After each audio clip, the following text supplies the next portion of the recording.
නමෝ තස්ස භගවතෝ අරහතෝ සම්මා සම්බුද්දස්ස නමෝ තස්ස භගවතෝ අරහතෝ සම්මා සම්බුද්දස්ස නමෝ තස්ස භගවතෝ අරහතෝ සම්මා සම්බුද්දස්ස. ශ්‍රද්ධාවන්ත කාරුණික පින්වත්නි, මේ මොහොතේ මේ පින්වතුන් සූදානම් වෙන්නේ ඔබ අප හැම දිනාගේමත් ඒ වගේම තුන් ලෝවාසී සියලුම සත්වයන්ගේ ශාස්ත්‍රුන් වහන්සේ වූ සත්තහා දේවමනුස්සාණන් නම් වූ ලෞතුරු අමාමෑණී බුදු පියාණන් වහන්සේ විසින් දේශිත උතුම් ශ්‍රී සද්ධර්මයෙන් බිඳක් නමුත් ශ්‍රවණය කර ගන්නට. පින්වත්නි, මිනිස්යාක විදිහට මනසින් උසස්ව ඉපදුණු අපි ජීවත් වෙන හැම මොහොතකම අපි උත්සාහවත් වෙන්නේ අපේ ජීවිතයට යම් අර්ථයක් සිදු කර ගන්නට.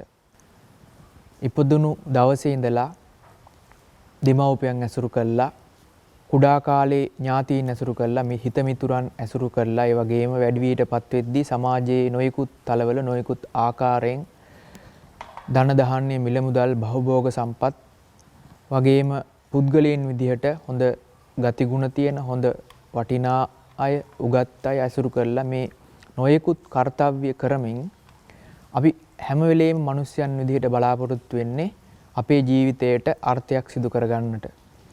ඉතින් පින්වත්නි, ඒ අර්ථය සිදු කරගන්නට ජීවත් වන අපේ ජීවිතවල නිවැරදිම යහපතක් අපිට ළඟා කරන්නේ මේ උතුම් ශ්‍රී සද්ධර්මයෙන් විතරමයි. පින්වත්නි, සඳුන් සුවඳ වගේ මහා උත්කෘෂ්ඨ සුවඳක් හොයන් යන කෙනෙක්ට හමු වෙනවා කියලා හිතමු. හඳුන් ගහක් වගේ දෙයක්. එතකොට ඒ හඳුන් සුවඳ හොයන් යන කෙනෙක් හඳුන් කොළයක් ගත්තත්, හඳුන් ගෙඩියක් ගත්තත්, ඒ වගේම හඳුන් අත්තක් ගත්තත්, හඳුන් ගහක කඳේ පොත්තක් ගත්තත්, ඒ ගහේ එළය ගත්තත් එයාට හඳුන් සුවඳ ලැබෙනවා. නමුත් පින්වත්නි, නියමම හඳුන් සුවඳ, ඒ ගහේ තියෙන හොඳම හඳුන් සුවඳ ලැබෙන්නේ හොඳට හැදුණු වැඩුණු ගහක අරටුව තුල තමයි මේ හඳුන් ගසේ නියම සඳුන් සුවඳ තියෙන්නේ. ඉතින් නියට හරි විදිහටම සඳුන් සුවඳ හොයන් යන කෙනෙකුට ලැබෙන්නේ, හඳුන් සුවඳ ලැබෙන්නේ, නියම සඳුන් සුවඳ හරියාකාරව ලැබෙන්නේ එහි අරටුව තමන්ගේ ජීවිතයට ළඟා කරගත්තොත් පමණයි. අන්න ඒ වගේ පින්වත්නි, අපේ ජීවිතවලට අපි සැප සතුට සැනසීම හොයන් යන අපේ ජීවිතවලට නියම සතුට අපිට ලං වෙන්නේ කවදා හරි මේ භාගතුන් වහන්සේගේ ශ්‍රී මුක දේශනාව නිවැරදිව අපිව අවබෝධ කරගත්තොත්ම පමණයි. ඉතින් මේ ධර්ම දේශනාව තුලත් බුදුරජාන් වහන්සේ නොයෙකුත් ආකාරයෙන් අපිට ධර්මයේ දේශනා කරනවා. පින්වත්නි, ඒ ධර්මය පුරාවට විමසිලිමත්ව ගවේෂණය කළ විට අපිට දකින්නට ලැබෙන්නේ ඒ ලෞතුරු බුදු ප්‍රජානන් වහන්සේගේ කරුණා මහිමය කොතෙක්ද කියනවා නම් නොයෙකුත් තරාතිරම් වල අයට ධර්මයේ දේශනා කරනවා. හරියට අපි ඉගෙන ගන්න පාසලක් ගත්තොත් ඒ පාසල තුල නොයෙකුත් මට්ටමේ දූ දරුවන් අධ්‍යාපනය ලබනවා. එතකොට එකේ ඉඳලා දෙකට, දෙකේ ඉඳලා තුනට, තුනේ ඉඳලා හතරට වගේ 5 වසර 10 වසර සාමාන්‍ය පෙළ, උසස් පෙළ, ඊට පස්සේ එතනින් එහාට ගිහිල්ලා විශ්වවිද්‍යාල අධ්‍යාපන ආදී මේ අධ්‍යාපනයේ නොයෙකුත් තරාතිරම් මට්ටම් තියෙනවා. අන්න ඒ වගේම පින්වත්නි, මේ සද්ධර්මයේ තුලත් බුදුරජාන් වහන්සේ මනාකොටම මේ ධර්මයේ නොයෙකුත් තරාතිරම් වල අයට දේශනා කරනවා. ඉතින් බුදුරජාන් වහන්සේගේ දේශනාව තුල දැක්වෙනවා සමහර සූත්‍ර දේශනා මේ අපායේ ගාමීව හිටපු කෙනෙක්ට අපාය ගාමීව දුගති උප්පත්ති වල උප්පත්තිය ලබන්නට තිබුණු කෙනෙකුට ඒ දුගති උප්පත්ති වලින් ගලවලා සුගතිය උපදින විදිහට ධර්ම දේශනා කරපු තැන් තියෙනවා. ඒ වගේම යම් කෙනෙක් සුගතිය ඉපදලා ඉන්නවා නම් ඒ සුගතිය ඉපදුණු කෙනාට ඒ සුගති සැප තවත් වර්ධනය කරගන්න ධර්මයේ දේශනා කරපු තැන් තියෙනවා. ඒ කියන්නේ මනුස්ස ලෝකේ උප්පත්ති ලැබපු කෙනෙකුට දිව්‍ය ලෝකවල උප්පත්ති ලබන්න කරපු දේශනා තියෙනවා. ඒ වගේ මෙතනින් එහාට ගිහිල්ලා මේ පෘථග්ජන භූමියේ ඉපදුණු අයට සේක භූමිය, එහෙම නැත්නම් ආර්ය භූමියට පැමිණෙන්න, එහෙමත් නැත්නම් සෝවාන් මාර්ගස්ත පලස්ත, සකදාගාමි මාර්ගස්ත පලස්ත, අනාගාමි මාර්ගස්ත පලස්ත, අරියත් මාර්ගස්ත පලස්ත, මෙන්න මේ කියන ඒ උතුම් ආර්ය තත්ත්වයන් තමන්ගේ ජීවිතයට ළඟා කර ගැනීමටත් බුදුරජාණන් වහන්සේ ධර්ම දේශනා කරනවා. හරියට අර අධ්‍යාපනයේ විවිධ මට්ටම් තියෙනවා වගේ මේ ධර්මය අපිට බුදුරජාණන් වහන්සේ නොයෙකුත් මට්ටම් වලින් දේශනා කරලා තියෙනවා. ඉතින් පින්වත්නි මේ ගමනේදී දැන් අධ්‍යාපනය ලබන කෙනෙක් එයා ඒ අධ්‍යාපනය ලබන දරුවා දැනගන්න ඕනේ තමන් ඉන්න ශ්‍රේණිය.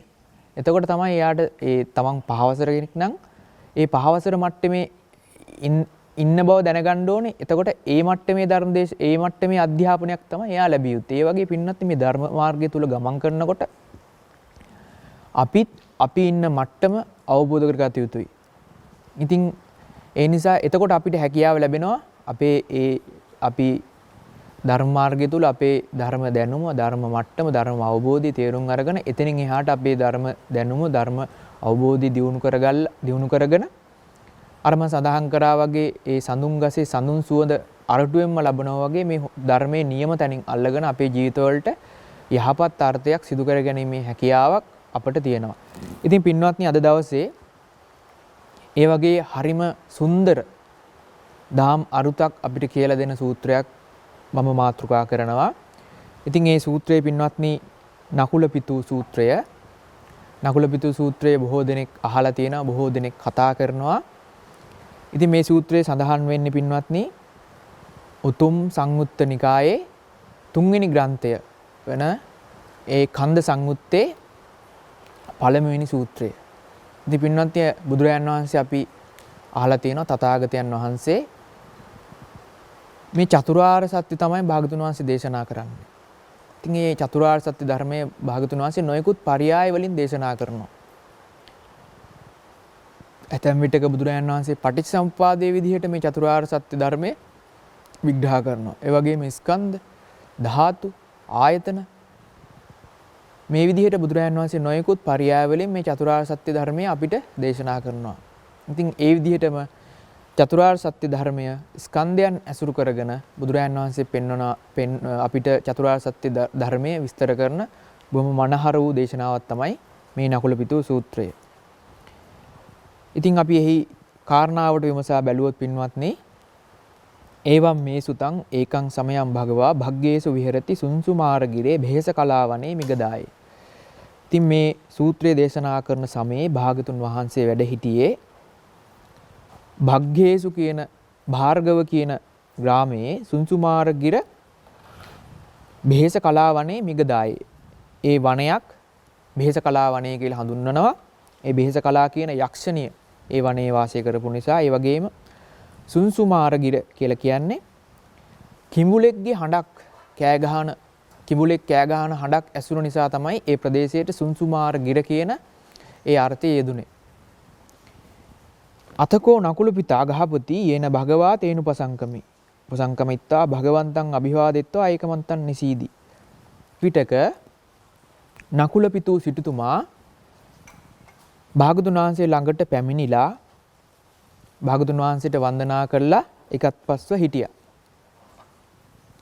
ඒකමන්තං නිසින්නෝකෝ නකුල පිතා ගහපති භගවන්තං ඒතදෝච. ඒ එකත් පස්ව හිටිය නකුල පිතූ සිටුතුමා තථාගතයන් වහන්සේට මෙන්න මේ විදිහට කිව්වා.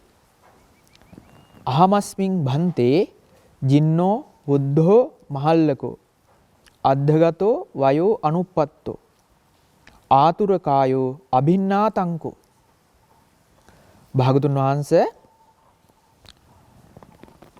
අහමස්මින් භන්තේ ජින්නෝ බුද්ධෝ භාගතුන් වහන්සේ මම ජීර්ණය වෙලා ජරා ජීර්ණ භාවයටපත් වෙලා වෘද්ධියටපත් වෙලා වයසින් වැඩි බවටපත් වෙලා ඒ වගේම මහල්ලකෝ මහලු බවටපත් වෙලා අද්ධගතෝ මගේ ජීවිතේ බොහෝ කාලයක් වැය වෙලා වයෝ අනුප්පත්තෝ අපි මනුස්ස ජීවිතයක් ගත්තොත් බාල කාලයේ මැදි වයස මහලු වයස කියලා මේ තුන් කාලයක් පනවනවා. ඉතින් තුන් කාලෙන් බාල කාලයත් මැදි වයසත් පහු කරලා වයෝ අනුප්පත්තෝ ඒ නකුල සිටුතුමා ජීවිතයේ අවසාන කාලයට මහලු කාලයට ලං වෙලා තිබුණා. ඒ වගේම ආතුර කායෝ අභින්නාතංකෝ. ආතුර කාය කියලා කියන්නේ ලෙඩ රෝග වලින් පිරුණු කයක් දරනවා. ඒ වගේම අභින්නාතංකෝ අභින්න ආතංක. අභින්න කියලා කියන්නේ නිතර, ආතංක කියන්නේ ලෙඩ රෝග දුක් කරදර මේවට නිතරපත් වෙනවා කියලා බුදුරජාණන් වහන්සේට දේශනා කරා. පසුව අනිච්ච දස්සාවි කෝ 50ම් භන්තේ භගවතෝ මනෝ භාවනීයානංච භික්ඛූණං. භාගතුන් වහන්සේ මම භාගතුන් වහන්සේත් ඒ වගේම මනෝ භාවනීය බව ඇති කරන්නා වූ මහා සංඝරත්නයත් දකින්නේ අනිච්ච දස්සාවි. නිච්ච දස්සාවි නෙවෙයි. නිතර දකින්න හම්බෙන්නේ බොහෝ කලාතුරකින් තමයි දකින්න හම්බෙන්නේ කියලා දේශනා මේ ප්‍රකාශ කරනවා බුදුරයන් වහන්සේ හමුවේ. ඕවදතු මම්භන්තේ භගවා අනුශාසතු මම්භන්තේ භගවා යං මමස්ස දීඝරත්තං හිතාය සුඛායාති. භාගතුන් වහන්සේ මට බොහෝ කාලයක් හිතසුව පිණිස අවවාද කරන්න. බොහෝ කාලයක් හිතසුව පිණිස අනුශාසනා කරන්න කියලා නකුල සිටුතුමා භාගතුන් වහන්සේගෙන් ඉල්ලීමක් කරනවා. ඉතින් පින්වත්නි මේ සූත්‍ර දේශනාවේ අට කතාවේ ආදියේ සඳහන් වෙනවා මේ නකුල සිටුතුමා ගැන. ඉතින් ඒ නකුල පිතු සිටුතුමයි ඒ වගේම නකුල මාතාවයි කියන්නේ මේ බුද්ධ ශාසනයේ භාගතුන් වහන්සේගේ ගිහි උපාසක උපාසිකාවන් අතරේ විශ්වාසවන්තම දායකයන් අතරේ අග්‍රස්ථානයේ හොබවපු යුගලක්. ඉතින් බුදුරජාණන් වහන්සේ කෙරෙහි බොහෝම ශ්‍රද්ධාවක් ගෞරවයක් මේ ඇත්තන් තුල තිබුණා. ඉතින් ඒකට හේතුව පින්වත්නි දැන් අපි අපේ ජීවිත ගමනේත් අපිට සමහරක් විට අපි පුද්ගලයෙක් දැකපු ගමන් පුද්ගලයෙක් ආශ්‍රයයට ලැබුණු ගමන් අපිට විශේෂයෙන් ඒ කෙනා කෙරේ සමහරක් විට බැඳීමක් ඇති වෙනවා. සමහරක් විට ගැටීමක් ඇති වෙනවා දැකීම මාත්‍රයෙන් පවා. ඒකට හේතුව මේ අතීත භව ගමන් වල සමහරක් විට අපිට තිබුණු ඒ සසර බැඳීම් පවා හේතුවක් වෙනවා. ඉතින් මේ විදිහට මේ නකුල පිතු සිටුතුමත් නකුල මාතාවත් බුදුරජාණන් වහන්සේගේ පෙර අවුරුදු 500ක් අම්මා තාත්තා වෙලා බෝධිසත්වයන් වහන්සේට ඉඳලා තියෙනවා. ඒ වගේම ලොකු තාත්තා ලොකු අම්මා වෙලා තවත් අවුරුදු 500ක් ඉඳලා තියෙනවා. ඒ වගේම සුළු මව සුළු පියා වෙලා තවත් අවුරුදු 500ක්. මේ විදිහට අවුරුදු 1500ක් සසර ගමනේ තථාගතයන් වහන්සේට බෝධිසත්වයන් වහන්සේ අවදීයේදී ඒ විදිහට ඥාති හිත මිත්‍රාදීන් බැඳලා ඥාති හිත මිත්‍රයන් විදිහට සසර ගමනේ ආපු නිසා බොහෝම ගෞරවයක් තථාගතයන් වහන්සේට මේ නකුල මාතාවත් නකුල පිතු සිටුතුමාටත් තිබුණා. ඉතින් ඒ විදිහට අර ඉල්ලීම කරපු නකුල සිටුතුමාට භාගතුන් වහන්සේ පිළිතුරු දෙනවා ඒව මේතං ගහපති ඒව මේතං ගහපති ආතුරෝ හයං ගහපති කායෝ අණ්ඩ භූතෝ පරියෝනද්දෝ. එහෙමමයි ගෘහපතිය මේ කය තමන්ගේ කය නිතරම ලෙඩ රෝග වලටපත් වෙනවා. අණ්ඩ භූතෝ පරියෝනද්දෝ. හරියට බිත්තරයක් වගේ දෙයක් සියුම් සිවියකින් වට වෙලා තියෙන ඕන වෙලාවක බිඳිලා කැඩලා යන්න පුළුවන්. බිත්තරේ කියන්නේ බොහොම සියුම් දෙයක්. අන්න ඒ වගේ පින්නන්නේ අපි මේ කයක් දරන් හිටියට ඒ කයත් ඕන වෙලාවක බිඳිලා යන්න පුළුවන්. එකයි සමහර තැන්වල තථාගතයන් වහන්සේ මේ කය රූපය කියන එක පෙන පිඩකට උපමා කරලා තියෙනවා. පෙන පිඩක් වගේ කෙටි කාලයක් පවතින. ඒ වගේ මේ කය බිත්තර කටුවකට උපමා කරලා තියෙනවා. බිත්තරයකට කටුවකින් වැසුණු බිත්තරයකට උපමා කරලා තියෙනවා. ඉතින් අපි මේ කය බොහෝ අවුරුදු 50 60ක් තියනවා කියලා හිතාගෙන හිටියට මේ කය කියන්නේ බොහොම සියුම් දෙයක්. මේ සියුම් හැමකින් වැසිලා තියෙන දෙතිස් කුණප කොටසකින් පිරීලා තියෙන බොහොම පරිත්ත දෙයක්, කෙටි දෙයක්. කෙටි කාලයකින් බොහොම සියුම් තත්වයකින් මේ කය විනාශ වෙලා යන්න හැකියාව තියෙනවා. ඉතින් ඒ විදිහට මේ කය කෙරෙහි හික්මෙන්න කියලා බුදුරයන් වහන්සේ අර නකුල පිතු සිටුතුමාට අනුශාසනා කරනවා. තවදුරටත් භාගතුන් වහන්සේ දේශනා කරනවා යෝහි ගහපති ඉමං කායම් පරිහරන්තෝ මුහුත්තම්පි ආරෝග්‍යම් පටිජානෙය්‍ය කිමඤ්ඤත්‍ර බාල්‍ය. ගෘහපතිය ඉතින් එහිලා යම්කිසි කෙනෙක් මේ වගේ කයක් බිත්තරයක් වගේ සියුම් කයක් පරිහරණය කරන යමෙක් මොහොතක් හරි තමන්ගේ මේ නිරෝගී භාවය ගැන උදම් මනනවා නම් නිරෝගී භාවය ගැන උදම් වෙනවා නම් ඒක බාල බව හැර වෙන කුමක්ද කියලා මේ නකුල පිතු සිටුතුමාට සඳහන් කරනවා. තස්මාතිය තේ ගහපති ඒවං සික්ඛිතබ්බං ආතුර කායස්ස මේ සතෝ චිත්තං අනාතුරං භවිස්සති इति. ඒවං හිතේ ගහපති සික්ඛිතබ්බන්ති. අන්න ගෘහපතිය මෙන්න මේ විදිහට තමයි හික්මෙන්න ඕනේ. කොහොමද? ආතුර කායස්ස මේ සතෝ චිත්තං අනාතුරං භවිස්සති इति. ලෙඩ වෙන කයක් දරන මම මගේ හිත නම් මම ලෙඩ කරගන්නේ නැහැ කියලා මෙන්න මේ විදිහට හික්මෙන්න කියලා තථාගතයන් වහන්සේ නකුල පිතූ සිටුතුමාට අවවාද කරනවා.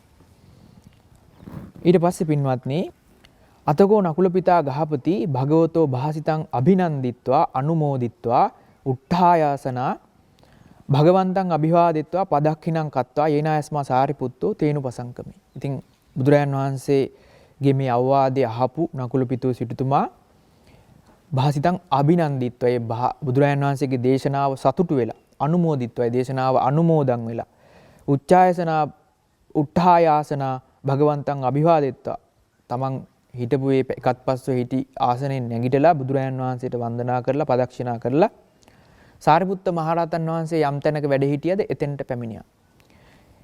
පැමිණිලා උපසංගමිත්වා ආයස්මත්තං සාරිපුත්තං අභිවාදිත්වා ඒකමන්තං නිසීදී. සාරිපුත්තයන් වහන්සේටත් වන්දනා කරලා එකත් පස්ව හිටියා.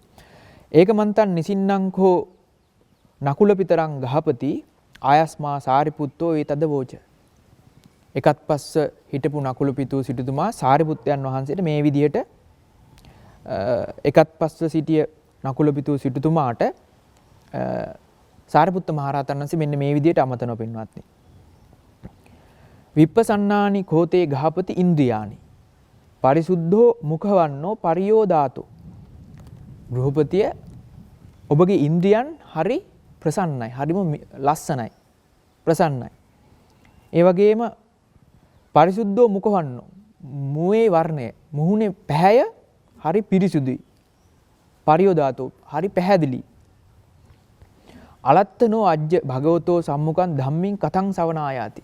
අද භාගතුන් වහන්සේ හමුවේ ධර්මී කතාවක් ඇහුවද කියලා අහන සාරිපුත්ත මහරහතන් වහන්සේ මේ නකුල පිතූ සිටුතුමාගේ.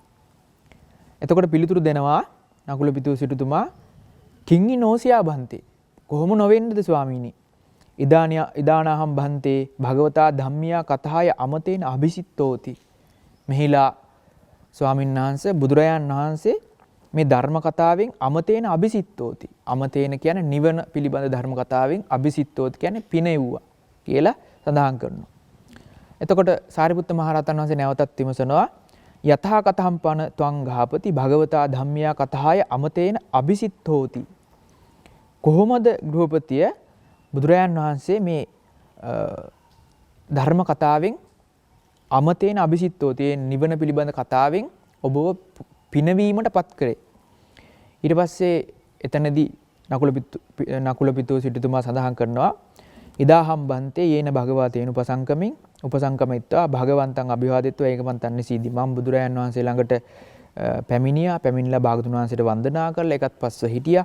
ඊට පස්සේ එකත් පස්ව හිටිය මම බුදුරජාන් වහන්සේට සඳහන් කරා මම දැන් බොහෝ වයසට ගිහිල්ලා මගේ ජීවිතය බාල කාලයත් ඉක්මවලා මැදි වයසත් ඉක්මවලා වයස මහලු කාලයට එක ලැබිලා මට දැන් නිතර දෙවේලේ බුදුරජාන් වහන්සේවත් ඒ වගේම මහා සංඝයාවත් දකින්න හැකියාවක් නැහැ. ඒ නිසා බුදුරජාන් වහන්සේ මම මේ කලාතුරකින් එන මට බොහෝ කාලයක් හිතසුව පිණිස පවතින අර්ථයක් ධර්මයක් මගේ ජීවිතයට දේශනා කරන්න කියලා මම බුදුරජාන් වහන්සේගෙන් ඉල්ලා හිටියා. ඊට පස්සේ බුදුරජාන් වහන්සේ මට ප්‍රශංසා කරා. ඒ විදිහට මම නිතර මෙනෙහි කරනවා නම් මගේ කය බොහෝම වයසට ගියපු දෙයක්, මේ කය බොහොම తాවකාලික දෙයක්, මේ කය කෙටි කාලෙකින් බිඳලා යන දෙයක් කියලා කය ගැන හිතන එක බොහෝ ප්‍රශංසා කරා. ඉතින් මොහොතකට හරි මේ කය යමෙක් මේ වගේ බිත්තර කටුවක් වැනි සියුම් සිවියකින් වැසුණු කයක් දරන කෙනෙක් මොහොතක් හරි තමන්ගේ නිරෝගීකම පිළිබඳ උදම්මනනවා නම්, නිරෝගීකම වර්ණනා කරනවා නම් ඒක බාල බව මිසක් වෙන කුමක්වත් නෙමෙයි කියලා බුදුරජාණන් වහන්සේ මට දේශනා කරා. ඉතින් එහෙම දේශනා කරපු තථාගතයන් වහන්සේ තවදුරටත් මට මේ විදිහට දේශනා කරා. ආතුර කායස්ස මේ සතෝ චිත්තං අනාතුරම් භවිස්සතිති එවං හිතේ ගහපති සික්කිතබ්බන්ති. මේ ලෙඩ වෙන කයක් දරන ඔබ ලෙඩ නොවෙන හිතක් දරන්න කියලා බුදුරජාණන් වහන්සේ මෙන්න මේ විදිහට හික්වෙන්න කියලා මට දේශනා කරා කියලා මේ සම්පූර්ණ වන සිදුවීම සාරිපුත්ත මහරහතන් වහන්සේට මේ නකුල පිතූ සිටුතුමා ප්‍රකාශ කරනවා. ඊට පස්සේ පින්වත්නි සාරිපුත්ත මහරහතන් වහන්සේ මේ නකුල පිතූ සිටුතුමාට පෙරලා දේශනා කරනවා අහනවා ප්‍රශ්නයක්. නහිපනතං ගහපති පටිභාසි තම් භගවන්තං උත්තරින් පටිපුච්චුතු. ගෘහපතිය නුඹට හිතුන්නේ නැද්ද භාගතුන් වහන්සේගේ මත්තේ ඒ ප්‍රශ්න කරන්න හිතුන්නේ නැද්ද කියලා අහනවා. කොහොමද? කිත්තාවතානුකෝ භන්තේ ආතුර කායෝ චේව හෝති ආතුර චිත්තෝච. කිත්තාවතාච පන ආතුර කායෝහි කෝ හෝති නොච ආතුර චිත්තෝති. භාගතුන් වහන්සේ කොපමණකින්ද මේ ලෙඩ වෙන කයක් දරන වගේම ලෙඩ වෙන හිතකුත් ඇති වෙන්නේ. ඒ වගේම භාගතුන් වහන්සේ කොපමණකින්ද කොහොමද ලෙඩ වෙන කයක් දරන කෙනෙක් ලෙඩ නොවන හිතක් හදාගන්නේ. මෙන්න මේ විදිහට අහන්න නුඹට වැටහුන්නේ නැද්ද කියලා අහනවා සාරිපුත්ත මහ රහතන් වහන්සේ මේ නකුල පිටු සිටුතුමාගේ. එතකොට නකුල පිටු සිටුතුමා සාරිපුත්ත මහ රහතන් වහන්සේට පිළිතුරු දෙනවා. දූරතෝපිකෝ මයම් භන්තේ ආගච්ඡහි යාම ආයස්මතෝ සාරිපුත්තස්ස සම්තිකේ ඒතස්ස භාසිතස්ස අත්ථ මඤ්ඤාතු සාධු වතායස්මන්තං ඒව සාරිපුත්තම් පටිභාතු ඒතස්ස භාසිතස්ස අත්ථෝති. ඉතින් සඳහන් කරනවා ඉතින් මම දුරේ ඉඳලා ඔබ වහන්සේ හොයාගෙන බුදුරජාණන් වහන්සේ හම්බ වෙලා දුරේ ඉඳලම සාරිපුත්ත මහ රහතන් වහන්සේ හොයාගෙන මම වැඩම කරේම මෙන්න මේ දේශනා කරපු අර්ථය වටහා ගන්නට තමයි මම ඔබ වහන්සේ හොයාගෙන වැඩි කියලා ඔබ වහන්සේ හොයාගෙන පැමිණියේ කියලා මේ නකුල පිටු සිටුතුමා සාරිපුත්ත මහ රහතන් වහන්සේට සඳහන් කරනවා. ඉතින් පින්වත්නි මේකෙදී සඳහන් වෙනවා අර අපිට උනත් හිතෙන්න පුළුවන් ඇයි බුදුරජාණන් වහන්සේගේ මේ අර්ථය නකුල පිටු සිටුතුමාට විමසන්න තිබුණානේ. මොකද සාරිපුත්ත මහ රහතන් වහන්සේටත් වඩා තථාගතයන් වහන්සේ බොහොම අර්ථය මනාකොට විස්තර කරනවා කියලා අපිට හිතෙන්න පුළුවන්. නමුත් පින්වත්නි අර අට කතාව තුළ පැහැදිලි කරනවා මේ නකුල පිටු සිටුතුමත් නකුල මෞතුමියත් තථාගතයන් වහන්සේට බොහෝම ලැබි බොහොම ආදරයක් කරුණාවක් දක්වනවා. ඉතින් හරියට තාත්තා කෙනෙක් ඉන්න දරුවෙක් තාත්තට බොහෝ සෙයින් ආදරය කරනවා නම් ඒ තාත්තව මොහොතකින්වත් වෙහෙසන්න දරුවා කැමති වෙන්නේ නැහැ. ඒ වගේ නකුල පිටු සිටුතුමා තුළ තිබුණු භාගතුන් වහන්සේ කෙරෙහි තිබුණු ශ්‍රද්ධාව, ඒ විශ්වාසය, ඒ ගෞරවය කොපමණද කියන්නේ අර මත්ෙහි ප්‍රශ්නයක් අහලවත් තථාගතයන් වහන්සේ වෙහෙසන්න තරම් හිතක් මේ තිබුණේ. ඒ තරම් ගෞරවයක් මේ තථාගතයන් වහන්සේ කෙරෙහි නකුල පිටු සිටුතුමා තුළ තිබුණා. ඉතින් බුදුරජාණන් වහන්සේ දේශනා කරපු කෙටි අර්ථය සාරිපුත්ත මහ රහතන් වහන්සේ ඒ අපේ ධර්ම සේනාධිපතීන් වහන්සේ මෙහි අර්ථය විමසන්න දන්නවා කියන කාරණාව හොඳට දන්නවා මේ නකුල පිටු සිටුතුමා. ඒ නිසා තමයි සාරිපුත්ත මහ රහතන් වහන්සේ සොයාගෙන මේ විදිහට පැමිණියේ. ඉතින් ඒ විදිහට පැහැදිලි කරලා පස්සේ එහෙනම් දැන් බුදුරජාණන් වහන්සේගෙන් අර්ථය විමසුවේ නැත්නම් මගෙන් අර්ථය බලාපොරොත්තු වෙනවා නම් එහෙනම් සාරිපුත්ත මහ රහතන් දේශනා කරනවා තේනහි ගහපති සුනාහි සාදුකම් මනසිකරෝහි භාසිස්සාමිති. ඉතින් එහෙනම් ගෘහපතිය හොඳට අහන්න. ඒ වගේම සාදුකම් මනසිකරෝති. අහන කාරණාව කෙරේ හොඳට නුවණ යොදවන්න. මනසිකාරය කරන්න. භාසිස්සාමිති කියන්නේ මේ කියලා සාරිපුත්ත මහ රහතන් වහන්සේ දක්වන. ඉතින් පින්වත්නි මේ ධර්ම දේශනාවන් ශ්‍රවණය කරන අපිට අද වර්තමානයේ බොහෝ සෙයින් ධර්ම දේශනා නිතරම ගත්තත් අපිට අහන්න ලැබෙනවා. ඉතින් මේ මොන කාරණාවක් විමසුවත් පින්වත්නි අන්න ඒ වගේ ඒ හැම කාරණාවක්ම හොඳට නුවණින් ශ්‍රවණය කරන්න වෙනවා. ඒ විතරක් නෙමෙයි. ඒ අහන කාරණාව පිළිබඳ අපිට වෙනවා ඒක සාදුකම් මනසිකරෝහි. හොඳින් මනසිකාරය කරන්න වෙන මේ මොකද්ද කියන්නේ කියලා. ඒක විමසන්න වෙනවා නුවණින්. එක්තරා විදිහකට යෝනිසෝ මනසිකාරය කියලා අපි සඳහන් කරනවා. ඉතින් එහෙම නොකරොත් අපිට මේකේ අර්ථය උකහා ගන්නට හැකියාවක් නැහැ. ඉතින් මේ කාරණාව සාරිපුත්ත මහ රහතන් වහන්සේ අර ධර්මපරියාය දේශනා කරන්නට කලින් නකුල පිටු සිටුතුමාට මතක් කරනවා. එවම් බන්තේතිකෝ නකුල පිතා ගහපති ආයස්මතෝ සාරිපුත්තස්ස පච්චස්සෝසි. එහෙමයි ස්වාමීනි කියලා නකුල පිතු සිටුතුමා සාරිපුත්ත මහ රහතන් වහන්සේට පිළිවදන් දෙනවා. ආයස්මා සාරිපුත්තෝ ඒතදෝච. ඉතින් සාරිපුත්තයන් වහන්සේ මෙන්න මේ විදිහට දේශනා කරනවා. කතංච ගහපති ආතුර කායෝ චේව හෝති ආතුර චිත්තෝච. ගෘහපතිය කොහොමද අපි ආතුර කාය, ඒ කියන්නේ ලෙඩ වෙච්ච වූ කයකුත් තියාගෙන ආතුර චිත්තෝච, ලෙඩ වෙච්ච වූ හිතකුත් ඇති වෙන්නේ කොහොමද කියලා පැහැදිලි කරනවා. ඉද ගහපති අසුතවා පුතුජ්ජනෝ අරියානං අදස්සාවි අරිය ධම්මස්ස අකෝවිදෝ අරිය ධම්මේ අවිනීතෝ සප්පුරිසානං අදස්සාවි සප්පුරිස ධම්මස්ස අකෝවිදෝ සප්පුරිස ධම්මේ අවිනීතෝ. යම් කිසි කෙනෙක් ඉන්නවා ආර්යෝ දන්නේ, ආර්යෝ දකින්නේ, ඒ වගේම ආර්ය ධර්මයේ හික්මෙන්නේ. ඒ වගේම තව කෙනෙක් ඉන්නවා සත්පුරුෂයෝ දන්නේ, සත්පුරුෂයෝ දකින්නේ, සත්පුරුෂ ධර්මයේ හික්මෙන්නේ. මෙන්න මේ කෙනාට අට කතාව තුළ පැහැදිලි කරනවා පින්නත් මේ සත්පුරුෂයා එහෙම නැත්නම් ආර්ය දකින්නේ නැහැ කියන කාර්ත දෙකකින්. ඒ කියන්නේ අපිට නුවණින් ආර්යයන් නොදකින්න කමත් ඒ වගේම ඇසින් නොදකින්න කම කාරණා දෙකම පැහැදිලි කරනවා. දැන් අපි හිතමු බුදුරයන් වහන්සේ ඇසුරු කරපු මහරහතන් වහන්සේලා ඇසුරු කරපු ඇතැම්ම හිටියා දේවදත්ත වගේ අපාය ගියා. එතකොට මේගොල්ලෝ කයෙන් දැක්කත් අර ආර්යව දැක්ක වෙන්නේ නැහැ. මොකෝ බුදුරයන් වහන්සේ දැක්කේ නැහැ. දැක්කත් ධර්මයෙන් දැක්කෙත් නැහැ. බුදුරයන් වහන්සේ කයෙන් දැකලත් බුදුරයන් වහන්සේ ගැන තේරුම් ගන්නට හැකියාව ලැබුණේ නැහැ. ඉතින් මේ නිසා යමෙක් නුවණින් දැක්කොත් තථාගතයන් වහන්සේගේ ධර්මයේ අවබෝධ කරගත්තොත් එයා දන්නවා නුවණින් දකිනවා ආර්ය කවුද සත්පුරුෂය කවුද කියලා. ඒ වගේම ඇහෙන් දකිද්දිත් ඒ පැහැදීම ඇති වෙනවා. වක්කලි මහරහතන් වහන්සේ වගේ බුදුරජාණන් වහන්සේගේ පෙනීම මාත්‍රයට දැඩිසෙයින් පැහැදුණු කෙනෙක්, දැඩිසෙයින් ඇලුණු කෙනෙක්. ඉතින් ඒ වගේ මේ ආර්යයන් දකින්න තියෙන හැකියාව ඇහෙනුත් තියෙනවා. ඒ වගේම නුවණිනුත් තියෙනවා කියන කාරණාව අට කතාව තුළ පැහැදිලි කරනවා. ඉතින් මේ වගේ අන්න එහෙම සත්පුරුෂයන් නොදකින්න කෙනා, සත්පුරුෂයන් ගැන නොදන්න කෙනා, සත්පුරුෂ ධර්මයේ නොහික්මෙන කෙනා, ඒ වගේම ආර්යෝ ගැන ආර්යයන් නොදකින්න කෙනා, ආර්ය ධර්මය නොදන්න කෙනා, ආර්ය ධර්මයේ නොහික්මෙන කෙනා කොහොමද හිතන්නේ? රූපං අත්තතෝ සමනුපස්සති. මේ රූපය ආත්මය කියලා එයා සමනුපස්සන එහෙම නැත්නම් දකිනවා, මඤ්ඤණා කරනවා. ඒ වගේම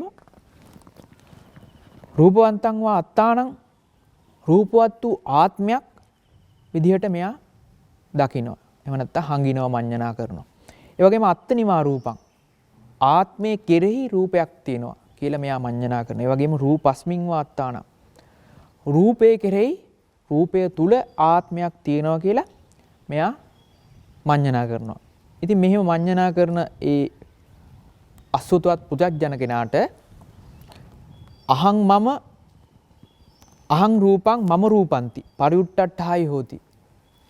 මේ රූපය මම අහං රූපං මම රූපಂತಿ මේ රූපය මගේ කියලා පරිඋට්ටට්ඨායි හෝති. එයාට හිත බැස ගන්නවා, හිත පිහිටනවා. රූපය මම කියලා, රූපය මගේ කියලා දැඩි ලෙස හිත පිහිටනවා. තස්ස අහං රූපං මම රූපಂತಿ පරිඋට්ටට්ඨායිනෝ තං රූපං විපරිණමති. එයා ඒ විදිහට මේ රූපය මමයේ, මේ රූපය මගේ කියලා දැඩි ලෙස බැසගත්තට ඒ රූපය විපරිණාම වෙනවා. අඤ්ඤතං හෝති. අන්‍ය ස්වභාවයකටපත් වෙනවා. තස්ස රූප විපරිණාම අඤ්ඤාතා භාවා uppajjanti ශෝක පරිදේව දුක්ඛ දෝමනසු පායස. අන්න එතකොට යාර රූපය මම, රූපය මගේ කියලා හිතපු නිසා අභියම හිතුවත් නැතත් මේ රූපය අන්‍ය ස්වභාවයකටපත් වෙන නිසා, විපරිණාම ස්වභාවයකටපත් වෙන නිසා එයා තුල uppajjanti ශෝක පරිදේව.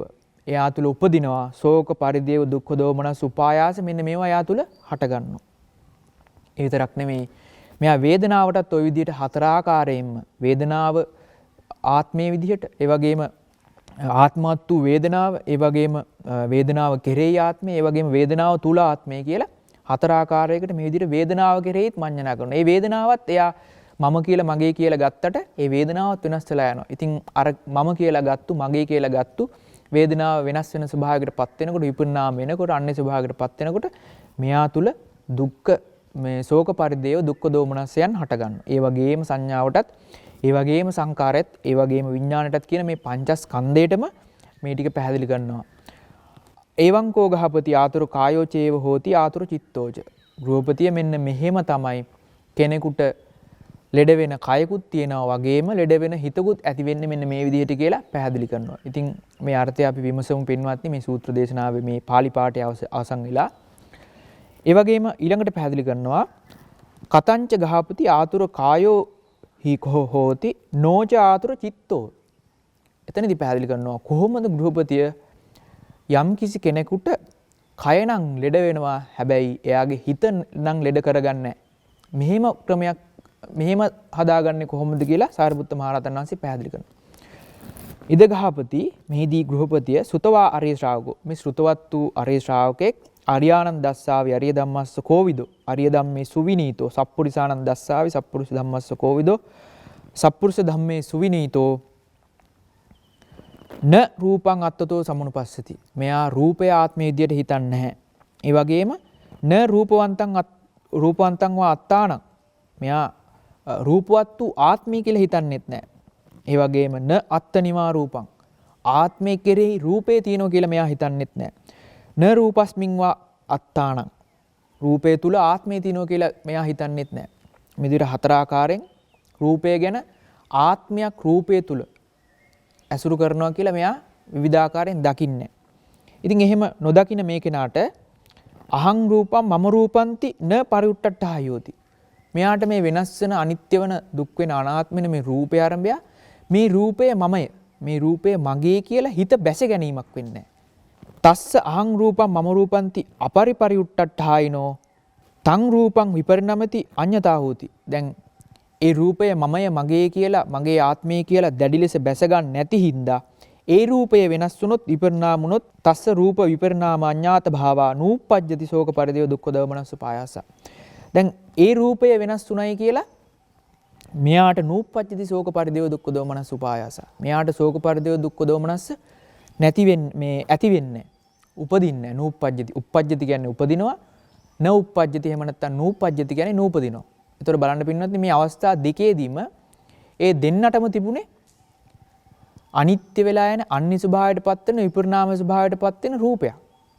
කෙනෙක් ඒ රූපය ආරම්භය කෙනෙක් දුක හදා ගන්නවා ශෝක පරිදේව හදා ගන්නවා. තව කෙනෙක් ඒ රූපේම ආරම්භය ඒ වෙනස් වෙන රූපේම ආරම්භය දුක ශෝක පරිදේව දුක්ඛ දෝමනස්යන් හදාගන්නේ නැහැ.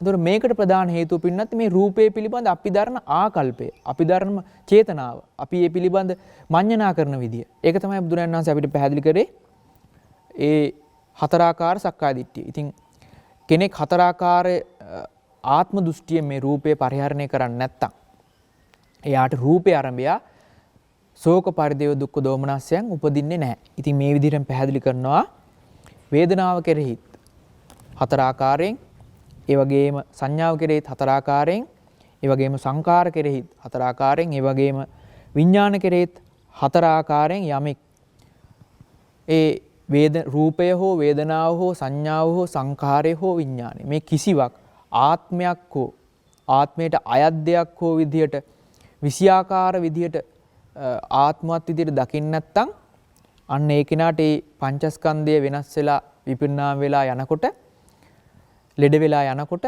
කය ලෙඩ වෙලා යනකොට එයා ලෙඩ නොවන හිතක් හදා ගන්නවා කියලා පැහැදිලි කරනවා. ඉතින් අවසානයේ එවං කෝ ගහපති ආතුර කායෝ හෝති නෝච ආතුර චිත්තෝචි. අන්න එහෙමයි ගෘහපතිය අපි ලෙඩ වෙන කයක් තියෙද්දි ලෙඩ වෙන හිතක් ලෙඩ නොවන හිතක් හදාගන්න මෙන්න මෙහෙමයි කියලා සාරිපුත්ත මහ රහතන් වහන්සේ මේ නකුල පිටු සිටුතුමාට පැහැදිලි කරනවා. ඉද මෝචායස්මා සාරිපුත්තෝ අත්තමනෝ නකුල පිතා ගහපති ආයස්මතෝ සාරිපුත්තස්ස භාසිතං අභිනන්දීති. ඉතින් මේ දේශනා පරියාය අහලා නකුල පිටු සිටුතුමා බොහොම සතුටටපත් වෙලා ඒ ධර්මයේ අනුමෝදන් වෙනවා කියලා අවසානයේ සූත්‍ර දේශනාවේ සඳහන් වෙනවා. ඉතින් පින්වත්නි මේක බොහොම වටිනා සූත්‍රයක්. ඉතින් මේකෙදී පැහැදිලි කරේ අපි හැමෝටමත් පොදුවේ තියෙන කාරණාවක්. අපි හැමෝටම විතරක් නෙවෙයි එදා ඒ භාගතුන් වහන්සේට පවා සාරිපුත්ත මහරහතන් වහන්සේට පවා ඒ බුද්ධ ශාසනයේ ඒ වැඩ සිටිය මහරහතන් වහන්සේලාට පවා ඒ වගේම අද අපිට පවා ඒ වගේම අනාගතයේ පහළ වෙන සියලුම සත්වයන්ට පවා ඒ වගේම අපිට විතරක් නෙවෙයි මේ ධර්මතාවය දිව්‍ය ලෝකවල බ්‍රහ්ම ලෝකවල අය පවා දැන් රූපාවචර සත්වයෙක් ගත්තොත් රූපේ පරිහරණය කරනවා. කාමාවචර සත්වයෙක් ගත්තොත් කාමාවචරේ පරිහරණය කරනවා. අරූපාවචර සත්වයෙක් ගත්තොත් එයා රූපේ පරිහරණය කරන්නේ වේදනා සංඥා සංකාර විඥාන කියන මේ නාම ධර්මතා පරිහරණය කරනවා. ඉතින් ඒ අරූපාවචර රූපාවචර තලවල බොහෝ සැපයක් විඳිනවා. නමුත් ඒ අරූපාවචර තල අපේ අර කාම ලෝකයට සාපේක්ෂව අපිට හිතෙන්නේ බොහෝ සැපයක් විඳිනවා කියලා. නමුත් පින්වත්නි ඒ අයටත් දුකෙන් මිදීමක් නැහැ. ශෝක පරිදේව දුක්ඛ දෝමනස්යන්ගේ මිදීමක් නැහැ. මොකද ඒ අයත් මේ වේදනාව සංඥාව සංකාරය විඥානය කියන ධර්මතා ටික නාම ධර්මතා ටික ආත්මයක් හෝ ආත්මයට අයත් දෙයක් හෝ විදියට මඤ්ඤණා කරනවා. ඉතින් මේකෙදි පින්වත්නි කාරණා පැහැදිලි කරා අපි ලෙඩ වෙන කයක් අපි හැමෝටම තියෙනවා. සතර අපාය ගත්තත් දිව්‍ය ලෝක 6 ගත්තත් රූපාවචර අරූපාවචර මේ මොන තලයේ ගත්තත් හැමෝටම මේ පංචස්කන්ධයෙන් මිදෙන්න හැකියාවක් නැහැ. මේ පංචස්කන්ධයේ කෙරෙහි අපි පවත්වන ආකල්පය අපේ දැක්ම තමයි මේ දුකේ පැවැත්මට දුකේ ඉපදීමට හෝ නූපදීමට හේතු වෙන්නේ. ඉතින් ඒකයි බුදුරජාණන් වහන්සේ පැහැදිලි කරේ මේ සූත්‍ර දේශනාවේ කෙනෙක් රූපං අත්තතෝ සමුනුපස්සති. එයා හිතුවොත් මේ රූපයම ආත්මය කියලා එයා දැක්කොත් එතකොට එයාට දුක උපදිනවා. ඒක අට කතාව තුළ පැහැදිලි කරනවා පින්නත් ලස්සන බොහොම උපමාවක්. ඒක අපේ ජීවිතයට බොහොම වැදගත් වෙන ඒ කාරණාව තේරුම් ගන්න. මොකද්ද මේ රූපං අත්තතෝ සමුනුපස්සති? රූපය ආත්මවත් කියලා හිතන්නේ කොහොමද? ඒකට උපමාව පෙන්වනවා පින්නත් යම් කිසි තැනක අපි පහනක් වගේ දෙයක් දැල්ලුවොත් ඒ පහන් ආලෝකය විද්‍යමාන වෙන්නේ ඒ ආලෝකයේ තුලින් ජනිත වෙන වර්ණය නිසා. ඒතර යමෙක් හිතුවොත් මේ ආලෝකයමයි වර්ණය කියන්නේ. වර්ණයමයි ආලෝකය කියන්නේ. එහෙම හිතුවොත් එයාට එන දැක්ම තමයි ආලෝකය විනාශ වුණොත් වර්ණයත් විනාශ වෙලා යනවා. අන්න ඒ වගේ පින්වත්ටි මේ ධර්මයේ අහලා නැති අශෘතවත් පෘතජ්ජනය හිතන්නේ මේ රූපය කෙරේ කොහොමද?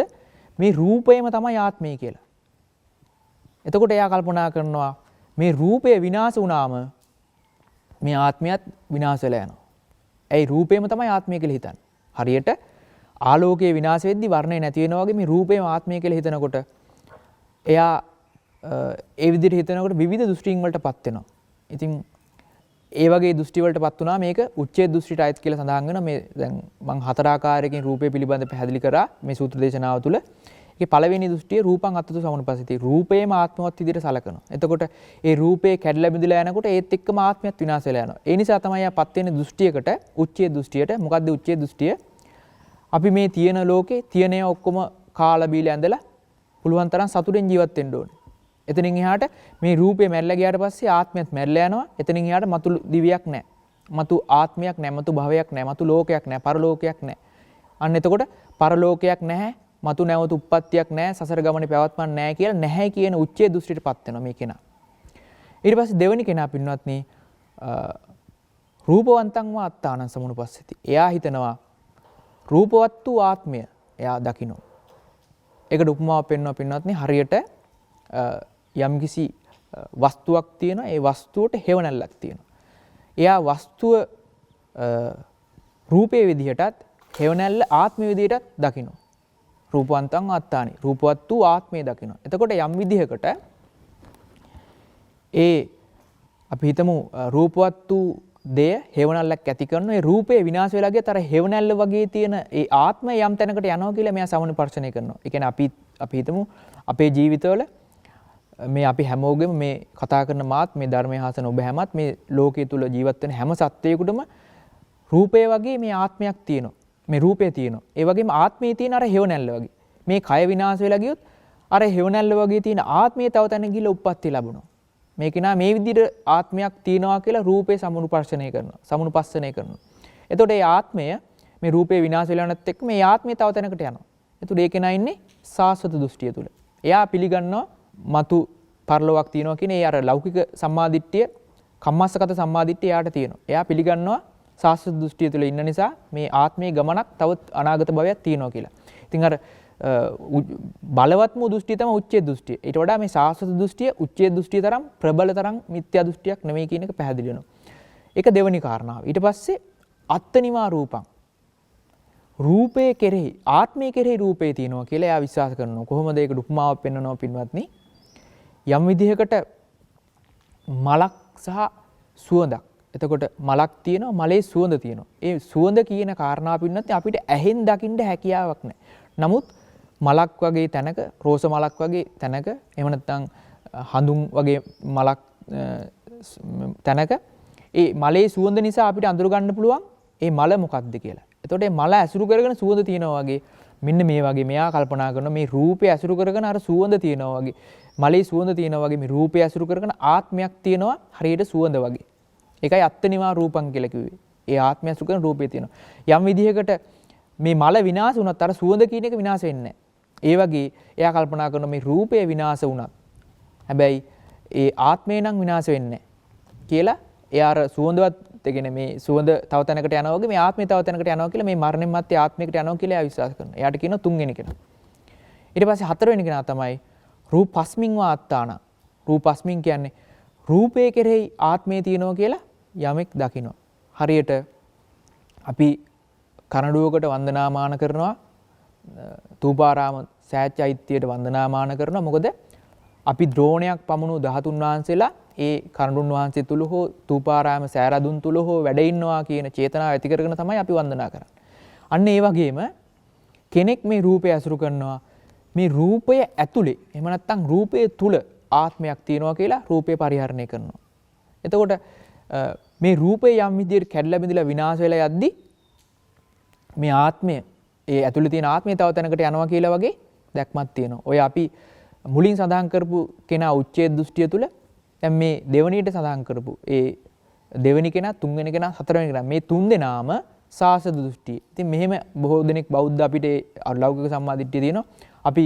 අපි කෙනෙක් අපි අතින් මරනවා අපි කියනවා මලගිය ප්‍රාණකාරය දැන් ඇති කියලා අපි හිතන් ඉන්නේ. ඉතින් ඒක අර සාසද දෘෂ්ටියේ ඉන්න කෙනා. අපි ඒ කියන්නේ මේ රූපය තුල ආත්මයක් තියෙනවා. ඒ ආත්මය තව තැනකට යනවා කියලා අපි විශ්වාස කරනවා. අන්න ඒ දැක්මින් තමයි අපි ඉන්නේ. ඉතින් පින්නත් අර පළවෙනි කෙනා මොකද කරන්නේ? මේ රූපය තුල ආත්මයක් තියලා ආත්මයක් ඒ මොන ආකාරයෙන් හරි හිතනවා. එතකොට ඒ ආත්මය මේ රූපය අපි කොච්චර එහෙම රූපේ මොන විදිහට අපි හිතුවත් රූපයේ ස්වභාවය තමයි කැඩිලා බිඳිලා විනාශ වෙලා අනිත්‍ය ස්වභාවයට යන එක. ඒ වගේම වේදනාවටත් අපි හිතනවා. ඒ විදිහටම අපි වේදනාව විඳීම කියන එක, ඒ වගේම සංඥාව හඳුන ගන්න එක, ඒ වගේම සංකාර කියන්නේ ඒ ආරම්භය හිතන විදිහ, ඒ සියලු සිතිවිලි ඒවට සංඛාර කියලා කියන ඒ වගේම විඥාණයෙන් හඳුන ගන්න විදිය මේ පංචස්කන්ධයේ කෙරෙහිම එකකට හතර ගානේ රූපයට හතර ආකාරයෙන්, ඒ වගේම වේදනාවට හතර ආකාරයෙන්, සංඥාවට හතර ආකාරයෙන්, සංකාරයට හතර ආකාරයෙන්, විඥාණයට හතර ආකාරයෙන් මේ විදිහට 20 ආකාර සක්කාය දිට්ඨිය අපි තුල ඇති වෙනවා. රූපයත් එක්ක ආත්මයක් තියෙනවා. ඊට පස්සේ පළවෙනි පහ උච්ඡේද දෘෂ්ටියට ඇතුළත් වෙනවා. ඊතුරු 15 පින්නත් මේ සාසත දෘෂ්ටිය ඇතුළත් වෙනවා. මේ විදිහට 20 ආකාර සක්කාය දිට්ඨිය තුල අපේ හිත බැස ගන්නවා. ඉතින් ඔන්න ධර්මයෙන් අපිට කියලා දෙනවා මේ විදිහට ආත්මයක් විදිහට ගන්න සුදුසු නැහැ. රූපයේ විමසුවත් වේදනාව, සංඥාව, සංඛාරය, විඥානය මේ පංචස්කන්ධයේ විමසුවත් ඒ පංචස්කන්ධය හෝ ඒ එකක් හෝ ඒ තුල හෝ ඒයින් බාහිර හෝ ආත්මවත් වූ ආත්මයට අයත් දෙයක් විදිහට ගත යුතු දෙයක් නැහැ. අන්න ඒ විදිහට ඒ සම්මර්ෂණය කරනකොට පින්වත්නි අපිට මේ ආත්ම සංකල්පයෙන් මේ ආත්මයක් තියෙනවා කියන දැක්ම අපි තුල නැති වෙනවා. ඉතින් තවත් තැනක තථාගතයන් වහන්සේ අපිට මේ කාරණාවන් බොහෝ අලංකාරව පැහැදිලි කරනවා. මේ රූපය කියන එක හරියට මේ අපි ගෙවල් දොරවල් වල අපි ගේ දොරවල් සුද්ධ බුද්ධ කරනකොට සමහරක් විට අතුකොළ වල් පැලෑටි මේ වගේ දේවල් සුද්ධ කරලා දාලා පුච්චලා විනාශ කරලා දානවා. එතකොට ඒ විනාශ කරලා දානකොට ඒ ආරම්භය අපිට දුකක් එනවද කියලා බුදුරජාණන් වහන්සේ මේ ඇතම් තැනක ස්වාමීන් වහන්සේලාගේ විමසනවා. ඒතකොට ඒ ස්වාමීන් වහන්සේලා පෙන්නනවා ස්වාමීනි එහෙම අතුකොළ අතු විනාශ කරලා දැම්මට පුච්චලා දැම්මට ඒ ආරම්භය අපි පිච්චෙනවා, අපිව විනාශ කරනවා, අපිට යමක් වෙනවා කියලා හිතීමක් අපිට එන්නේ නැහැ. ස්වාමීනි නුඹලට ඇහිෙම හිතෙන්නේ නැත්තේ. ස්වාමීනි ඒ අතුකොළ ඒ කියන දේවල් අපේ නෙමෙයි. අපි නෙමෙයි අපේ නෙමෙයි. මහණෙනි ඒ වගේමයි මේ රූපයත්. තමන්ගේ නෙමෙයි. ඉතින් බලන්න පින්නත් මේ කාරණාව අපි ජීවිතෙන් උනසලා බැලුවොත් අපි මේ දරන මේ කය අපේ කියලා අපි හිතන් හිටියට මගේ කියලා හිතන් හිටියට අපිට පින්නත්නි දවසක් ආහාර නැතුව ජීවත් වෙන්න බෑ. ඒකට හේතුව ඇත්තට මේ කය මගේ නම් මට ඕන විදිහට තියාගන්න පුළුවන් වෙන්න බෑ. මට බඩගින්න දැනෙනකොට මට පුළුවන් වෙන්න ඕන හිතලා. මගේ නම් මේක මට ඕන විදිහට බඩගින්න නොදැන ඒවා කියලා එහෙම හිතන්න. නමුත් මේ කය මගේ නෝන හින්දා තමයි මට බඩගින්න නැති කරගන්න බැරි. ඒ වගේමයි අපේ හිතත්. කයෙහි අපිට පින්නත්නි මේ අනිත්‍ය ස්වභාවයක් වෙනස් වෙන ස්වභාවයක් ඔය විදිහට උපමා වලින් අපිට දකින්න පුළුවන්. හැබැයි මේ හිතේ අනිත්‍ය වෙන ස්වභාවය අපිට දකින්න බෑ. හිත කියන්නේ සිතේ පැවැත්ම තියෙන සිතවිලිත් හිතක් නිසා. ඉතින් ආර සඳහන් කරපු කාරණා පහෙන් වේදනාව, සංඥාව, සංකාර කියන ධර්මතා තුන සිතවිලි ධම්ම කියලා හඳුන්වනවා. ඒ වගේම විඥානය කියන එක සිත. ඉතින් රූපය කියන එක රූප. දැන් අභිධර්ම ක්‍රමයට ගත්තොත් රූප, චිත්ත, චෛතසික රූප කියලා කියන්නේ ওই කාරණා තුන පංචස්කන්ධයම තමයි. චිත්ත කිව්වා විඥාණයට, චෛතසික කිව්වා වේදනා, සංඥා, සංකාර වලට, ඒ වගේම රූප කියලා. මෙන්න මේ විදිහට ගත්තත් මේ පංචස්කන්ධයේ යථා ස්වභාවය නැත්තම් චිත්ත, චෛතසික රූප කියන මේ සංගත පරමාර්ථ වල යථා ස්වභාවය අපි තේරුම් ගන්න ඕන. මේ සංගත පරමාර්ථ වල ස්වභාවය තමයි ඒ පරමාර්ථය මේ රූපය මම නොවේ වගේ ඒ මම කියලා මගේ කියලා එහෙම නැත්නම් මේක ආත්මයක් එක දිගට යන දෙයක් පවතින දෙයක් නිත්‍ය වශයෙන් පවතින දෙයක් කියදලා මෙහෙම ඒක හඟින්නට මඤ්ඤණා කරන්නට සුදුසු නෑ කියන එක ධර්ම තුලින් පෙන්වනවා. එතකොට පින්නත් කෙනෙකුට මේ ධර්මයේ ආර්ථය තේරුනොත් මේ රූපය තුල හෝ වේදනාව තුල හෝ සංඥාව තුල හෝ සංකාරය තුල හෝ මේ ආත්මයක් හෝ ආත්මයකට අයත් දෙයක් රූපය තුල හෝ පවතින්නේ නැහැ. ඒ වගේමයි චෛතසික. එහෙම නැත්නම් ධම්ම කියලා කියන වේදනා සංඥා සංකාර. මේ කියන ධර්මතා තුලවත් මමය හෝ මගේ හෝ මගේ ආත්මයට අයත් දෙයක් හෝ ආත්මවත් වූ දෙයක් හෝ ඒ දකින්නෙත් නැහැ ධර්මතාව තුල. ඒ වගේම සිත කියන ධර්මතාව තුල විඥාණය තුලත් මම හෝ මගේ හෝ මගේ ආත්මය විදියට දකින්න නැතකොට මෙන්න මෙයා අර විෂයාකාර සක්කාය දිට්ඨියෙන් තොරව පංචස්කන්ධේ පරිහරණය කරන කෙනෙක්. දැන් එහෙම පරිහරණය කරා ආර්යයන් වහන්සේලා. දැන් අපි දන්න දැන් මේ නකුලපිතු සිටුතුමා සාරිපුත්ත මහරහතන් වහන්සේ තථාගතයන් වහන්සේ වගේ මේ හැමදෙනාමත් මේ රූපයක් ඇසුරු කරා. හැබැයි ඒ රූප විනාශ වෙලා ගියා. නමුත් ඒ භාගතුන් වහන්සේ සාරිපුත්ත මහරහතන් වහන්සේ ඒ වගේම සීල ආර්යයන් වහන්සේලා ඒ විනාශ වෙන රූපයක් තිබියදී ඒ රූපේ යථා ස්වභාවය දැනගෙන ඒ රූපය විනාශ වෙලා යද්දි තමන්ගේ හිත ලෙඩ නොවි තමන්ගේ සිතට ඒ රූපේ යථා ස්වභාවය, වේදනාවේ යථා ස්වභාවය, සංඥාවේ යථා ස්වභාවය, සංඛාරයේ යථා ස්වභාවය, විඥානයේ යථා ස්වභාවය අවබෝධ කරගෙන තදාකාලික ඒ ලෙඩ රෝග නැති ලෙඩ නොවන සදාකාලික නිවන සාක්ෂාත් කරගත්තා. ඉතින් අපිටත් පින්නත් තථාගතයන් වහන්සේ පෙන්නනවා අන්න ඒ විදිහට මේ රූපයේ, වේදනාවේ, සංඥාවේ, සංඛාරයේ තියෙන මේ අනාත්ම ස්වභාවය අවබෝධ කරගන්න කියලා. දැන් තව පැත්තකින් අපි ගත්තොත් පින්නත් අනිත්‍ය දුක් අනාත්ම මේ සඳහන් කරේ. බුදුරජාණන් වහන්සේ පෙන්නනවා මේ රූපය කියන එක නිට්ටයද අනිත්‍යද? ඒක අනිත්‍ය දෙයක්. අනිත්‍ය නම් ඒක සැපද දුකද? අනිත්‍ය නිසා දුක දෙයක්. අනිත්‍ය නම් යමක් දුකයි නම් ඒක මගේ ආත්ම විදියට දකින්න සුසුද කියලා අහනවා. දැන් මෙන්න මේ අනාත්ම විදියට අපි දකින්නේ අන්න යමෙක් අනිත්‍ය විදියට තේරුම් ගන්න නිසා. අනිත්‍ය නිසා කිසිම මේ සංකත වූ ධර්මයන් තුල සංකත කියන්නේ හේතුවෙන් හටගත්තු හේතු නැති වෙනකොට නැති වෙලා යන හේතුඵල ධාමයෙන් සකස් වුණු දෙයක්. මේ හේතුඵල ධාමයෙන් සකස් වුණු මේ කිසිම පංචස්කන්ධය තුල කිසිම තැනක නිත්‍ය වූ සංඥාවක් ගන්න හැකියාවක් නැහැ. ඒ නිසා මේ එහෙම දකිනකොට එහෙම නිත්‍ය විදිහට දැක්කොත් එහෙම එතන දුක උපදිනවා. දුක උපදිනොත් ආත්ම සංඥාව උපදිනවා. යමෙක් අනිත්‍ය විදිහට දැක්කොත් එයාට දුක හටගන්නේ නැහැ. දුක හටගන්නේ නැති නිසාම එයාට අනාත්ම සංඥාවත් බැස ගන්නවා. ඉතින් මේ ආකාරණ තව පැහැදිලි කරන්න පුළුවන්. මෙන්න මේ විදිහට පින්නත් හොඳට මේ රූපේ සහ වේදනාව සංඥාව සංකාර විඥාන කියන මේ පංචස්කන්ධ ධර්මතාවල යථා ස්වභාවය අපිට තේරුම් ගන්නට වෙනවා. මෙන්න මේකට කියනවා පින්වත්නි සම්මා දිට්ඨිය කියලා. එකාතකින් සක්කාය දිට්ඨිය යමෙකුට ප්‍රහාණය වුණොත් සක්කාය දිට්ඨිය තේරුනොත් මේ එක දිගට පවතින ආත්මයක් තියෙනව නෙවෙයි මේ අවස්ථාවට හටගෙන නිරුද්ධ වෙනවා. එහෙම නැත්නම් අපි අහලා තියෙන ධර්ම පරියායන් වල අහුත්වා සම්භූතං හුත්වාන භවිෂ්‍යති. පෙර නොතිබීමයි හටගන්නේ. ඉතුරු නැතිවම නිරුද්ධ වෙනවා. එතකොට මේ අතීතයත් එක්ක කිසිම සම්බන්ධයක් නැහැ වර්තමානයේ. අනාගතයත් එක්ක කිසිම සම්බන්ධයක් නැහැ. අතීත වර්තමාන අනාගත කියන මේ සම්බන්ධයක් අතීතයේ වුණත් මේ සිද්ධවීමයි. පෙර නොතිබීම හටගෙන ඉතුරු නැතුම නැති වුණා. දැන් වෙන්නෙත් ඒකමයි අනාගතයේ වෙන්නෙත් මේකමයි. මේ එක දිගට පවතින ආත්මයක් හෝ තියෙනවා. මම හෝ ඉන්නවා ලෝකයක් හෝ තියෙනවා කියන මේ දැක්මෙන් හිත ගැලවෙනකොට අන්න ආත්ම දෘෂ්ටිය ගැලවෙනවා. එතකොට පින්වත්නි ඒත් එක්ක මෙයාට අර සම්මාදිට්ඨිය පහළ වෙලා එයාට හම්බෙනවා දුකේ මිදීම කියන තැන. ඒකට කියනවා සම්මාදිට්ඨිය කියලා. ඉතින් පින්වත්නි යමෙකුට ධර්මයට එළමෙන්න අවස්ථාව ලැබෙන්නේ මෙන්න මේ සම්මාදිට්ඨිය හම්බුනොත්. ඒ සම්මාදිට්ඨිය ඇති වුණ කෙනා ඊට පස්සේ කරන්න ඕනේ ඒ ආරම්භය සම්මා සංකල්ප. ඊට පස්සේ තමයි එයා හිතන්නේ මේ සසරේ කිසිම සාරයක් නැහැ. කිසිම සැප ස්වභාවයක් නැහැ. දුකමයි ගෙනල්ලා දෙන්නේ කියලා එයා දකිනකොට එයාට සංකල්ප පහළ වෙනවා.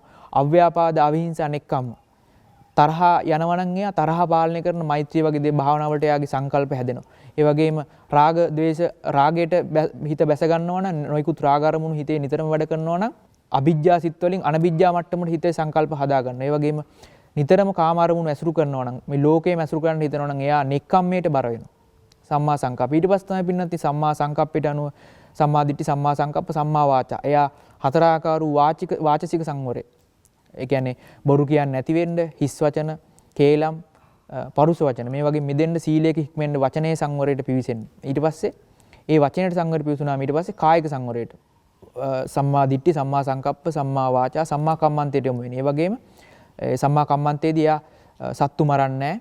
ඒ වගේම හොරකම් කරන්නේ නැහැ. කාමයේ වර්ධව හැසිරෙන්නේ නැහැ. ඒ වගේම පින්වත් ඊළඟට සම්මා ආජීවය කියලා කියන්නේ භික්ෂු භික්ෂුණියක් නම් භික්ෂු භික්ෂුණී විදිහට නිවැරදි ආජීවයේ හික්මෙන්න ඕන. ඊට පස්සේ උපාසකෙක් විදිහට තමන් ගත කරන ධර්මානුකූල පැවැත්ම තුළ ඒ ජීවන පැවැත්ම සාධාරණ එකක් වෙන්න ඕනේ. සාධාරණ එකක් වෙන්න ඕනේ. ඒ කියන්නේ ඔය ආයුධ වෙලදාම්, මස් වෙලදාම්, මාළු වෙලදාම් වගේ ඒ ආජීවයේ කිලුටු කරන ධර්මතාවලින් එයා ඈත් වෙනවා. සම්මා ආජීවය. ඊට පස්සේ තමයි එයා සම්මා දිට්ඨි, සම්මා සංකල්පය, සම්මා වාචා සම්මා කම්මන්ත සම්මා ආජීව සම්මා වායාමේ නිවැරදි විදිහට අකුසලයන්ගෙන් හිත මුදව ගන්න ලැබුණු කුසල් දහම් තව තවත් වර්ධනය කරගන්න මේ විදිහට නූපන් කුසල ධර්මයන් උපදව ගන්න උපන් කුසල ධර්මයන් වර්ධනය කරන්න වෑයම් කරන ඒ කෙනා. ඒ කෙනාට තමයි සම්මා සතිය සතර සතිපට්ඨානෙට දෙන්නේ. අන්න ඒ කෙනාට ඒ සම්මා දිට්ඨියෙන් අර ගමන් කරලා සම්මා සතිය දක්වයින්. අන්න ඒ සම්මා සතිය කියලා කියන්නේ සතර සතිපට්ඨානෙ. කායानुපස්සන, වේදනානුපස්සන, චිත්තානුපස්සන, ධම්මානුපස්සනාවට යොමු වෙන්නේ අන්න ඒ කෙනා. ඒ වගේම අන්න එහෙම වඩන කෙනාට තමයි පින්නත් සම්මා සමාධියක් ඇති වෙන්නේ. ඒ සමාධිය තුලින් තමයි අන්න අවසානයේ රහත් බවට පත් වුණොත් එහෙම සම්මා ඥාන සම්මා විමුක්ති දක්වා අර රහතන් වහන්සේලා බුදුපසේ බුදුමහරහතන් වහන්සේලා නිවි සැනසුණු ඒ නිර්වාණ ධාතුවට තමන්ගේ ජීවිතය ගමන් කරගන්නට හැකියාව ලැබෙන්නේ මේ විදිහට සම්මා දිට්ඨියෙන් පටන් ගන්නු ඒ ආරෂ්ඨාංග මාර්ගය. ඉතින් මෙන්න මේ විදිහට පින්වත්නි අපි සම්මා දිට්ඨියත් ඒ ඔස්සේ අනිත් කාරණා තේරුම් අරගෙන අපේ ජීවිතයට මේ ධර්මයේ තුලින් ලබාගත යුතු අර්ථය සකසාගෙන අපිටත් මේ ලෙඩ වෙන කය ලෙඩ වෙන හිතක් දරන ලෝකේ කය ලෙඩ වෙද්දි හිත නොවන ලෙඩක් හදාගන්නට හැකියාව සැලසේවා කියලා ප්‍රාර්ථනා කරමින් කාල වේලාවත් අවසන් නිසා අපි ධර්ම දේශනාව නිමා කරමු. ඉතින් මේ උතුම් ධර්ම දේශනාවෙන් ජනිතුණු යම් කුසල ධර්ම රාශියක් තියෙනවා නම් ඒ සියලුම කුසල ධර්මයන් අපි අනුමෝදන් කරමු. සදෙව් ලෝවාසී බ්‍රහ්ම ලෝවාසී පින් කැමති දෙවිවරු ඉන්නවා නම් මේ පින් අනුමෝදන් වෙත්තා. ඒ දෙවියන්ගේ දිව්‍ය ඉසුරු වර්ධනය වෙත්වා, ආයු වර්ණ සැප බල ප්‍රඥා වැඩෙත්වා, පවිතු වැසුරු දුර වේවා, කල්යාණ මිත්‍ර ආශ්‍රය සැලසෙත්වා. ඒ දෙවිවරු ප්‍රාර්ථනීය බෝධියකින් සුවසේම නිර්වාණ ධාතුව අවබෝධ කරගනිත්වා කියලා අපි ප්‍රාර්ථනා කරමු. ඒ වගේම පින්වත්නි මේ වගේ ධර්මයක් අපිට කතා කරන්න ශ්‍රවණය කරන්න අවස්ථාව සලසා දුන්නේ අපේ ආචාර්ය උපාධ්‍ය ගුරු උතුමන් වහන්සේලා උන්වහන්සේලා නිසා තමයි අපිට මේ අවස්ථාව සැලසුනේ. ඉතින් උන්වහන්සේලාටත් මේ පින් අයිති වෙත්වා.